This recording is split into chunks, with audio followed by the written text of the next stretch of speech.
you ever wondered that there are times when we are binge watching, doom scrolling, sugar craving, and still can't stop? We know that it is bad for us, but we still can't stop. And what if I tell you that the answer isn't in some psychology or self help book, but actually hidden in history?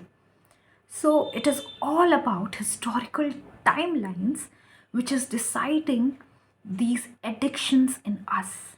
And how is this historical timeline connected to this? Let's do reverse engineering. Now, access to internet. 2016, when there was digital explosion in India, Geo made data freely available for everyone, and that was when the largest population in the world got access to free internet, and they started using like anything. So it is just a decade old. Now, mobile phones, not less than 50 years. It was in 1973 when the first mobile phone, which could be held by hand and used portably, was created. Which means it is just 50 years when mobile phones transitioned from a period of being used as luxury to today's lifeline. Similarly, access to ultra processed, hyper made up, manufactured food.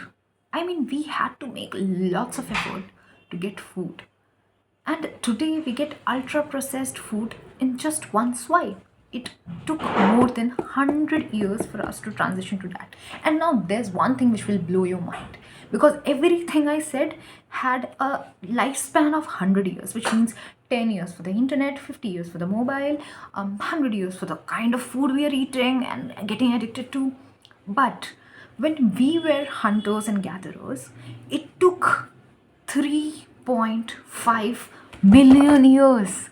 It took 3.5 million years for us to transition from being hunter gatherers to food producers.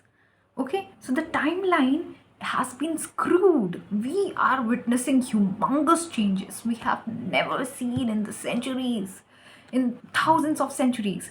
And this is what my first lecture is going to talk about, how whatever changes, whatever dynasties which you have to memorize in history are actually a very small transitionary period in the long span of human history. Which means, even let me tell you one another interesting fact, that we have divided history into different time periods, different timelines. And upper paleolithic period, which is the topmost period in the human historical timeline, lasts from 5 lakh BC to 50,000 BC. 5 lakh BC to 50,000 BC. It's a big timeline. And next stage, which comes Middle Paleolithic, that is just from 50,000 BC to 40,000 BC, which means we started seeing good amount of changes in just 10,000 years, which we actually took 50 lakh years to explore. So this is also a lesson in compounding, where when we start getting into momentum, we see exponential results. But just imagine that for 3.5 million years, we didn't see a lot of changes in our entire history. And even in the entire history, there has not been a single empire or single dynasty which has lasted more than 500 or 1000 years. So this is what my first lecture is going to be about, historical timelines, where I tell you how we have divided our entire historical timeline, how we name different periods, dynasty, and how we date them, and what are ACs, BCs, ADs, BCE. So I'll be telling you about everything in the first history lecture which I'm going to take on 5th of January.